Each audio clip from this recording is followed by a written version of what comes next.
Hello and welcome to screencast number 11 on chapter 19, fossil fuels. And we left off, we were talking about the majority of the world oil reserves being located in the politically volatile Middle East. And we talked about that the crisis in that region is very concerning and constant in front of the U.S. policymakers. So if we take a look at this graphic, the yellow indicates the amount of barrels of oil that is produced per day, and the dark kind of brownish orange or whatever you want to call it represents the consumption. So take a look at Saudi Arabia. Saudi Arabia is producing more than 10 million barrels of oil per day, and it's using less than 5 million barrels a day. When we take a look at the United States is producing maybe about 8 million barrels per day, but look at the consumption. We're almost using 20 million barrels a day. So we're using more than we actually produce. And that means that we have to rely on imports in order to get our fuel to meet our needs.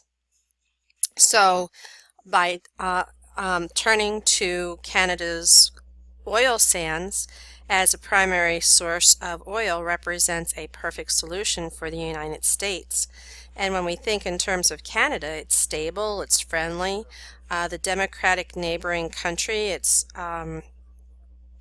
that is already the United States, is the biggest trading partner. Trade with Canada for petroleum from the oil sands would lessen the U.S. reliance on the Middle East oil, and this is a major reason that many American policymakers and citizens are in favor of building that Keystone XL pipeline. So let's take a look. This graphic shows that the world oil prices have really gyrated over the decades. Often this has resulted from some sort of political and economic event in the oil-producing countries, particularly the Middle East. So when we look at the dollar value of the day versus the dollar value of 2012, when we see the OPEC oil embargo, it temporarily goes up and then there's a shift down. We kind of work our way back up and we're increasing, and then we have the Iranian Revolution where things start to level off and then it takes a big drop.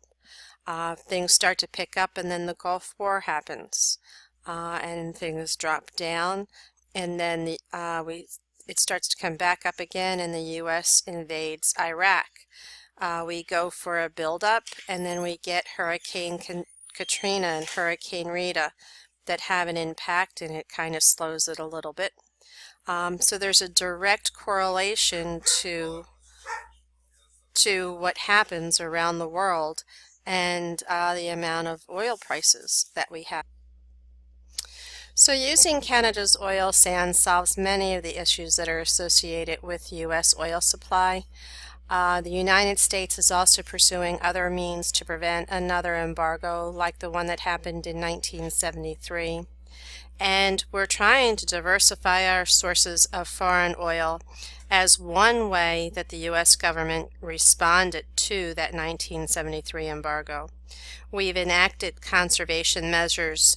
We've capped the price that domestic producers can charge for oil, and we funded research into renewable energy sources and urged oil companies to pursue secondary extraction at old wells.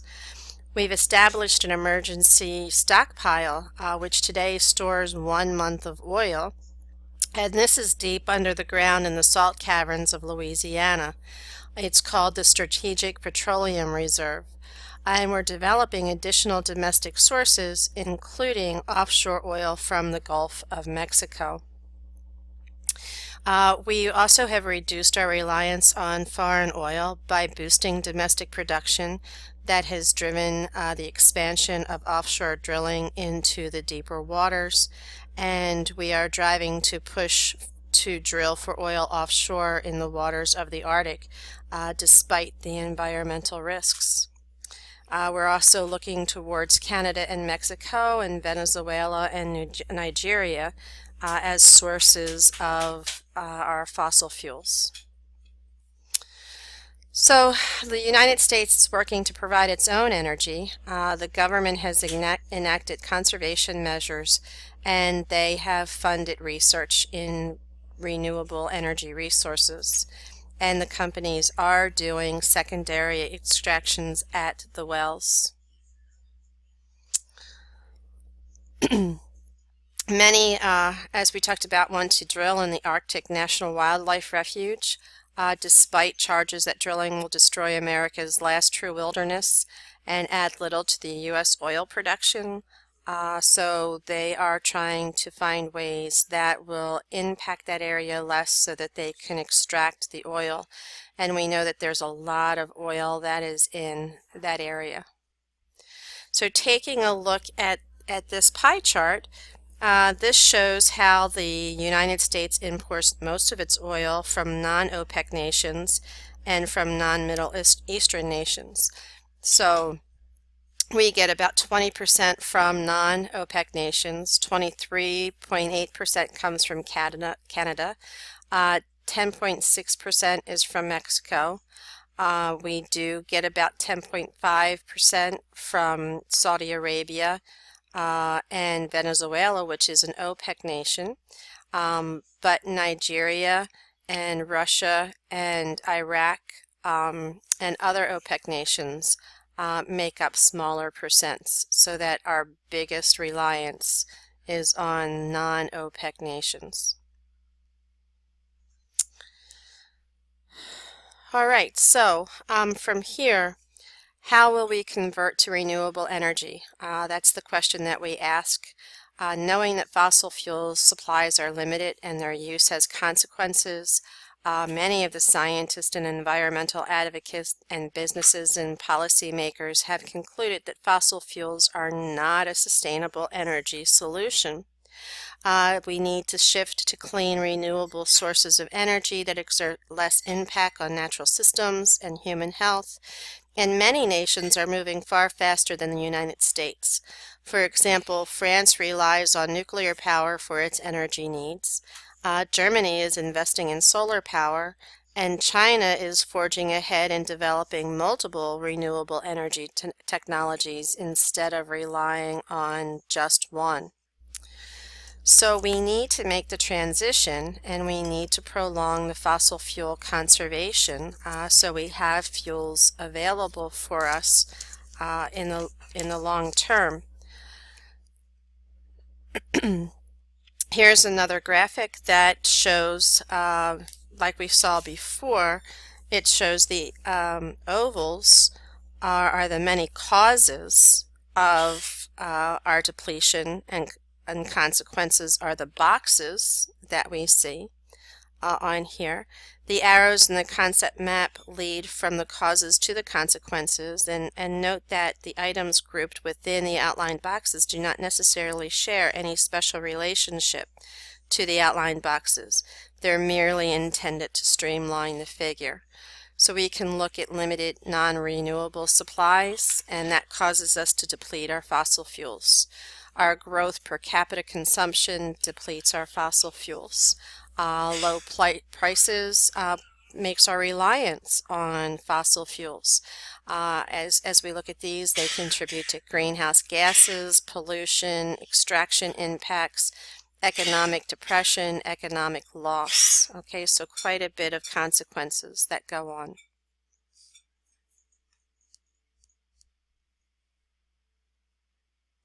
So in energy efficiency and conservation, we need to minimize and extend the use of dwindling fossil fuel supplies, and we can do this in two ways. We can do this with energy efficiency, where we obtain a given amount of output while using less energy input. And the way that we would achieve this is through new technological improvements. Or we can do energy conservation, where we reduce energy use, and this is just behavioral choices that we make. It would work best if we could do both, because it would be less wasteful, and it would reduce our environmental impact. It would enable us to extend the lifetimes of our non-renewable energy supplies, as well as alleviate many of the difficult individual choices and divisive societal debates related to fossil fuels, from oil sands development and the Keystone XL pipeline to Arctic drilling and hydraulic fracturing. The United States burns through twice as much energy per dollar of the gross domestic product. We do more than any other industrialized nation. Per person, energy consumption has declined slightly in the United States over the past 4 decades.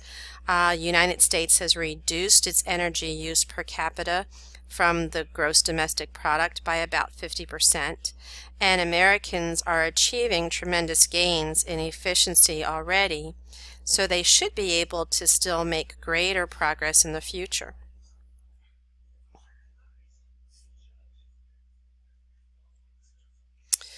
Taking a look at this graph, the United States has been producing more economic output per unit. So we can see here's our energy consumed, and that rate has gone down. Personal choice and efficient technologies are 2 routes to conservation. Energy conservation can be accomplished in 2 ways. 1, individuals need to make conscious choices to reduce their energy consumption and increase conservation. Drive less, turn off the lights, buy efficient machines. Already, Europeans use less energy per capita than the United States, and they live just as comfortably and equivalent standards of living to those of the Americans. Americans could reduce their energy consumption considerably without diminishing their quality of life. One of the techniques is known as cogeneration, and this is where waste can be reduced by using the excess heat from electricity generated to heat nearby buildings and produce other kinds of power. So what this means is if you have a industry, kind of like what we were seeing when we were heating up the water from coal for electricity, that we can transfer that heat to heat something else. These improvements can reduce energy to heat and cool homes. We also need to better insulate. We need better design of our homes that don't lose heat in the wintertime and don't heat up during the summertime. We can look at the amount of vegetation that we have around our home that would keep in the coolness and shade us and protect us against the winds. And we need to look at passive solar energy as well. So this is a thermogram that reveals heat loss from buildings by recording energy in infrared proportion of the electromagnetic spectrum. In this image, one house is uninsulated, and its color red signifies warm temperatures where heat is escaping, whereas green shades signify cool temperatures where the heat is being conserved. Also note that all houses, more heat is escaping from the windows than the walls. So we need to be able to come up with better insulation for our windows. Many consumer products are now more efficient. We have the energy efficient lighting that can reduce energy use by 80%. Those are the compact fluorescent bulbs. In 2014, we phased out the incandescent bulbs. We also have energy efficient appliances that were started through the Energy Star program. If all Americans bought energy-efficient appliances, energy expenditures would be reduced by $200 million. Automobiles are our greatest fossil fuel consumer, so we need to start conservation within our automobiles. We need to go to alternative technologies such as electric cars and hybrids and hydrogen fuel cells and vehicles. We're running out of time, so I'm going to ask you to finish the chapter on your own, not too much more to go, and this will end chapter 19.